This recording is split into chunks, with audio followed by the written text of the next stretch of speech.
Bonjour. Un repas clandestin dans un restaurant huppé de la capitale, ça vous dit? Tout le monde sait qu'il y a des restaurants clandestins un peu partout en France. M6 a diffusé vendredi soir un reportage affirmant que des ministres avaient participé à des dîners de luxe dans la capitale au mépris des règles sanitaires. À la suite du reportage de M6, j'ai demandé au préfet de police de Paris de vérifier l'exactitude des faits rapportés afin, s'ils sont vérifiés, de poursuivre les organisateurs et les participants de ces dîners clandestins, a déclaré Gérald Darmanin sur Twitter. Le préfet de police devient magistrat avec l'aide de son ministre.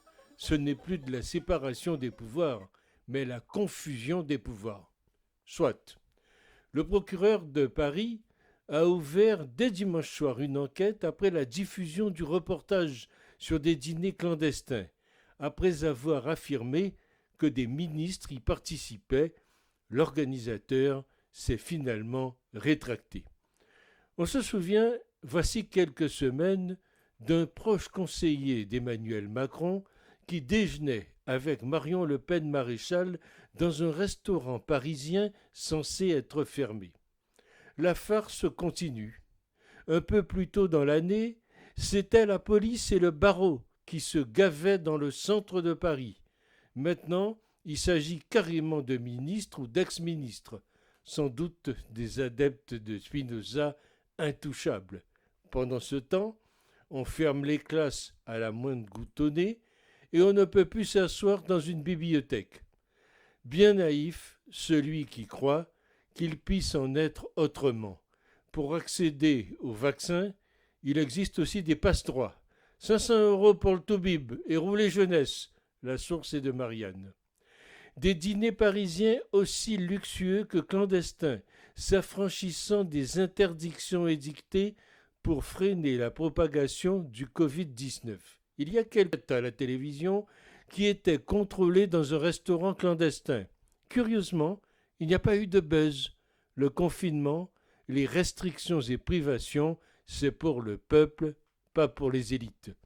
On connaît déjà le résultat de l'enquête. Tout était normal, va-t-on nous dire. Aucun ministre à ce repas. On connaît la musique diffusée par les faux culs. Nous serons irréprochables, comme disait Emmanuel Macron lors des présidentielles. Pour ça, on a vu, et on voit encore.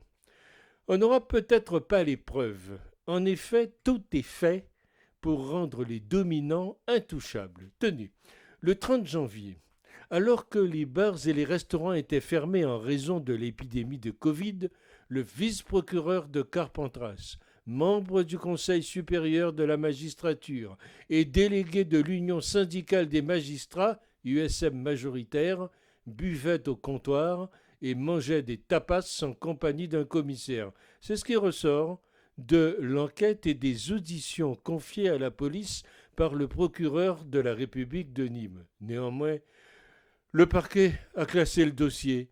La procédure contre le magistrat et les commissaires de police qui ont déjeuné dans un restaurant de Carpentras a été classée sans suite, nous dit Le Point. La vice de procédure a probablement été fait exprès pour qu'il ne soit pas sanctionné. Pas de signature, on est mort de rire.